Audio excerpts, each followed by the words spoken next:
فلا تطع المكذبين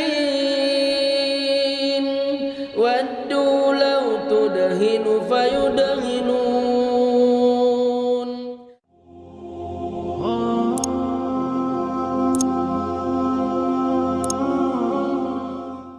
Assalamu alaikum wa rahmatullahi wa barakatuh. My name is Salahuddin al-Bratani, and this is my story of how I became a Muslim. So, throughout my childhood, I've always had a belief in God, always had a belief in a creator. And because of these anger issues, these anger problems, and not having a solution, not having a way out, I thought to myself, I believe in a creator. I believe he's created me. He's created everything. What does this creator want from me? Is he someone who is putting me in this state of depression almost to, I don't know, try and have some pleasure out of it? Or, you know, am I doing things wrong? So I started thinking about maybe becoming a religious person, because I already have the belief of God inside of me. I need to try and get on a straight path. I need to do something with my life. I need to, you know, wake up and do something. So I started, obviously, reading the Bible, because the area that I'm from, the majority of the people, they're not religious, but if they have any religion at all, it will be Christianity. So I read the Old Testament and the New Testament, and I found that both books contradict one another. And I don't know, I kind of saw myself as saying, well, if God has a religion or God has a way or a system for people, then it can't be something which is corrupted or something which doesn't add up. It doesn't make sense. So I then, after reading the Old Testament and the New Testament, I made a decision that, look, Christianity isn't for me. I don't think it's right. I don't think Jesus being the Son of God or God himself is something which is feasible or something which you can believe. Then I started looking into Judaism, and I found a lot of things which were very interesting, and it came with the Old Testament. A lot of the things in the Old Testament match with the Jewish laws, and I was thinking to myself, well, this is kind of taking me somewhere, so I'm going to investigate. I'm going to look. I looked more into Judaism. And then I kind of, I don't know, I fell in love with like the practices, like how strict they are, what they do in their lives. You know, their lives are dedicated to God. So I started looking into it. I started practicing myself. I started trying to do as much as possible, like from the Jewish scriptures, trying to live a kosher lifestyle. And then I went to a synagogue to speak with a rabbi about Judaism, maybe convert.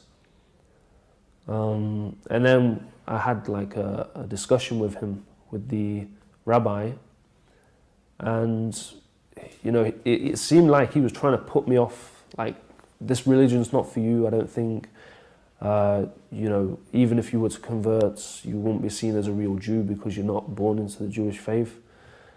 You know, all these things, and even said to me that, you know, you can't be a Jew or you can't convert to Judaism if you don't learn the Hebrew language fluently.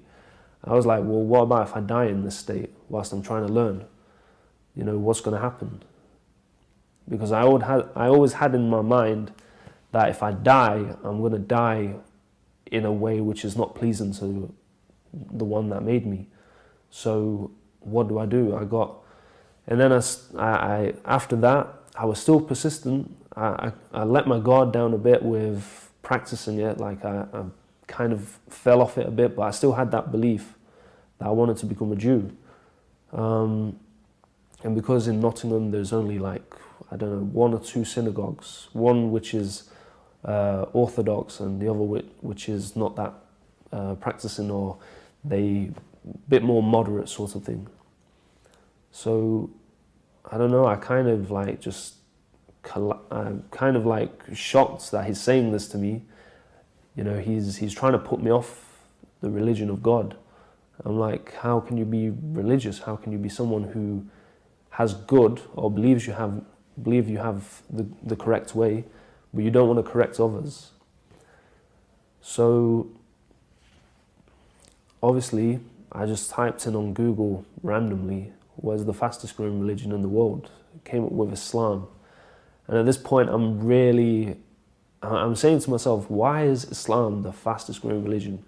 All these Muslims, you hear it in the media, you hear it in the newspapers, you hear it on the TV, Muslims killing non-Muslims because they believe that that they should be taking over the world, they need to have their system in place. They're really disrespectful towards Britain and British people, and obviously being kind of patriotic. I was like, I didn't want to know about Islam. I didn't want to even think about going down that route. But and also I remember myself saying that I will never become a Muslim, even on this journey of becoming a religious person. I said I'd never become a Muslim, and you know, it was really, it was something, I don't know. I kept on hearing about Islam, the fastest growing religion in the world, and I met a Muslim at college. And he's not a practicing Muslim, or his family are Muslim, but I'd ask him, you know, I hear all this negativity about your religion. I hear Islam does this, Islam does that, you know, blowing up people, killing people, all this kind of thing. I says, you're so nice to me, talk to me about Islam. Tell me what Islam is. Obviously, he told me that Islam is very misunderstood. It's a religion which is very misunderstood. The media doesn't have the correct image about Islam. They don't know anything about Islam. And he says, why don't you read the Quran in English? He says, get a copy of the Quran wherever you can and read it. So I started looking on Google, reading ayat of the Quran, and mainly scientific miracles of the Quran, you know, where Allah is talking about the creation of a baby inside the woman's womb, stuff like this. And I was just thinking to myself, this is incredible. This is something which it goes with modern day science that we have today. And if you think about it, a book that's 1,400 years old, and you don't even have all this technology, but you have a man called Muhammad sallallahu alaihi wasallam, and he's talking about all these things. You know, he was someone who was an Arab living in the desert. He had no education. He had no knowledge of any world scriptures or anything like this. He had no knowledge about hardly anything, and he's coming out with verses from the Quran like this and saying this is revelation from God. So you either have to say to yourself, this guy Muhammad, he is either someone who, you know, he's lucky, he's making a good guess with what he's saying, or he's a prophet of God like he claimed to be. And, you know, obviously I went down that route of looking into the biography of the Prophet sallallahu alaihi wasallam, reading about who he was, what his character was, what he did in his lifetime. So obviously I after reading that, I wanted to become a Muslim. Being as a Muslim, a lot of the habits that I've had have gone. You know, I don't womanize anymore. I don't drink alcohol. I don't, you know, I'm careful about what I eat. Everything has to be halal. I make sure that I pray on time. I make sure I do every bit of action that is needed in order to have the prayers accepted by Allah. So making sure that the wudu is on point. The ghusl, if you need to make ghusl, make sure that's done correctly. And just studying about Islam in general, and just trying to be the person that I am, but without the bad habits of swearing, etc., and stuff like this. So my advice for someone who's non-Muslim, who may be thinking about Islam or is just thinking about religion in general, is basically read the Quran for yourself and don't have any influence from any other people saying, well, this verse in the Quran means this or this means this. Read it for yourself, make your own decision, make your own understanding of it. Because if you're someone who's looking for the truth, Allah will guide you to the truth. And if you're someone who's looking for a fault or something which you can tarnish Islam, then it's not going to, you're going to find that. Because whatever you're searching for, you're going to find. So if you're looking sincerely for the truth, alhamdulillah, start with the Quran in English or whatever language it is that you speak. And also, don't take your advice on what Islam is from the media or non-Muslims. Take your advice from the Muslims, the same as if you was ill and you had illnesses, or if you had any problems with your health, you'll go to a doctor and ask them.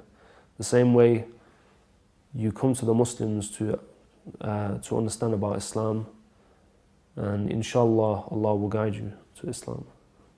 And I would also like to say Jazakallah khair for Roadside to Islam for the interview. Assalamu alaikum wa rahmatullahi wa barakatuh.